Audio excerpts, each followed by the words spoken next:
Welcome to JSA TV and JSA Podcast, the newsroom for telecom and data center professionals. I'm Jamie Scotto-Kataya of JSA, coming to you from Virtual Metro Connect 2021. Joining me today is my good friend, Tony Thacker, the Great Plains Communications CTO. Tony, welcome to JSA TV. Thank you. We are excited to have you here. So for our viewers who might not already know, tell us a little bit about Great Plains. Sure. Yeah, Great Plains is a Midwest fiber provider. We're headquarters in Nebraska. Our network, covers 11 states. As far west as Colorado, and as far as east is Indiana. We have over 13,500 route miles of fiber. So we offer, both dark and lit type services. We provide internet, wave, Ethernet type services, voice, unified communication, video and IP TV services. Yeah, we also have a 7x24 operations. And what that really means is, we have a center that's provide ongoing support for our customers. Oh, I love that. 24/7 customer support. Awesome. Definitely something that folks are seeking, particularly with network security. Also, recently, we noticed you launched an intelligent whole home Wi-Fi service. Tell us a little bit how that may benefit your customers. Yeah, sure. The home host Wi-Fi service. I mean, as you know, most folks are through the pandemic has been working from home, and so this really helps with coverage around the home, especially with families who are working. Someone in the study, someone is in the basement. Someone is on the kitchen table, kids are, they may be down in the basement, doing classes from home. You may be in the kitchen table doing your work remotely. Really, this service provides, coverage throughout the home. And, it has some kind of interesting capabilities in that you could, monitor usage, you could allocate bandwidth, so for example, if during the day, you're in the study, and you're working from home, you want all the bandwidth, or more bandwidth in that area. And then in the evenings, you're in the living room, you want to stream some videos, you could, use the bandwidth and shift the bandwidth to the living rooms. And it has some features like, parental control, just to kind of control what the kids see. Oh, I love that. Love that. And as you mentioned, during this crazy pandemic, especially right now, folks are working, learning, playing from home. Rural broadband has really become a critical initiative. How is Great Plains helping with this effort?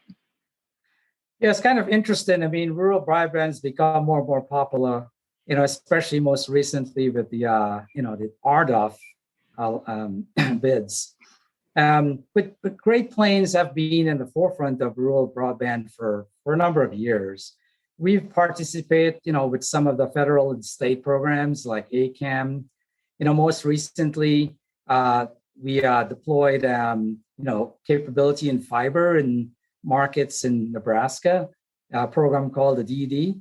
And then there was another program called the Next Level Grant out in Indiana, where we participated in.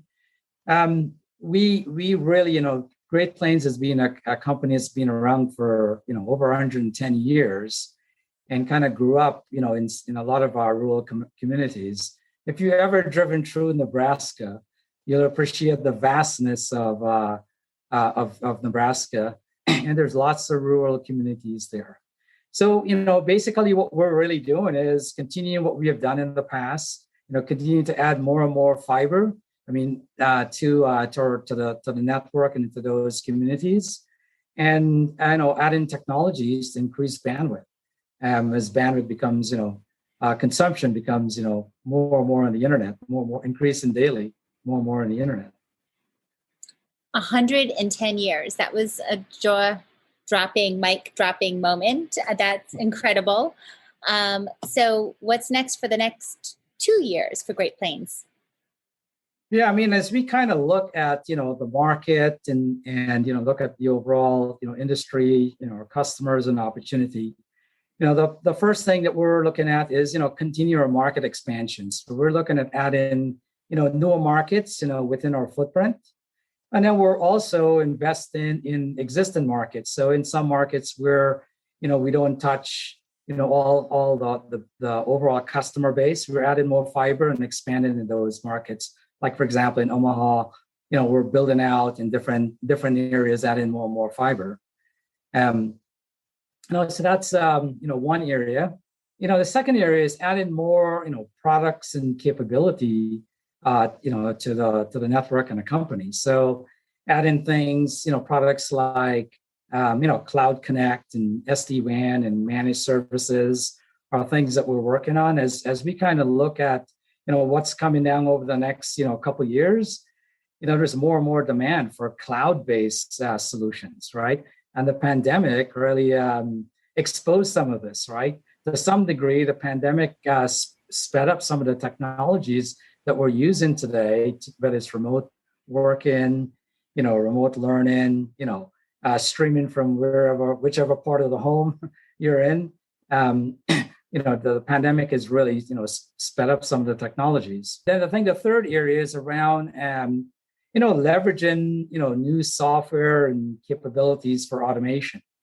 I think as you grow the company, as you scale, you want to be as efficient.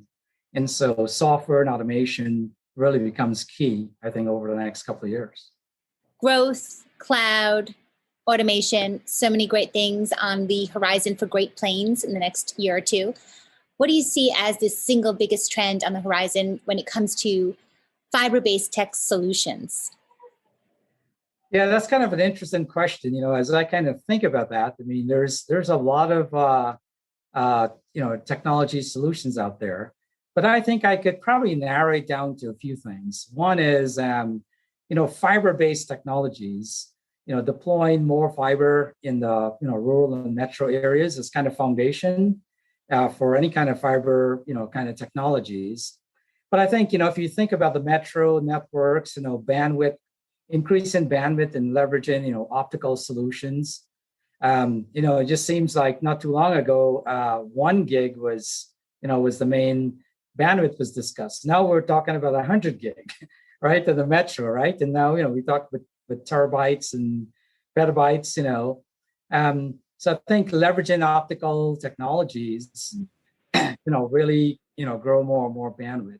Another area that we've been participating on is really the leveraging fiber technologies for the last mile, right? So that access network, as some call it. So one of the technologies that's being deployed is PON or passive optical network, and so there's a newer version of that called XGS-PON, and we're looking at leveraging that to deliver higher and higher speed to our customers. Initially folks had like 10 meg and 100 meg, and now they're asking for in the home up to a gig, right? So we have to deploy these types of technologies, PON and XGS-PON, to deliver those types of bandwidth. Well, I'll tell you, being able to scale in this crazy broadband boom that we're experiencing right now, absolutely on the mind of many of our viewers. Tell us, where can our viewers go to learn more? Yeah, I think our website is really a pretty good source of what we're doing, right? So www.gpcom.com is our website, and on our website we cover enterprise, wholesale, residential businesses. We also have our network coverages there, and our products and solutions are on the website. So that's usually a pretty good source of information on as far as Great Plains go. I mean, outside of Great Plains, there's lots of technology forum. We're at one right now where you could learn more. There's lots of webinars in the industry where you can learn more and more about what's going on in the industry. Yeah, absolutely. Metro Connect, it's definitely a featured theme for sure, and one you're a continued thought leader on, which we appreciate, Tony. Thank you so much for your time. And thank you, viewers, for tuning in to JSA TV and JSA Podcasts in the special Virtual Metro Connect 2021 edition. Happy networking.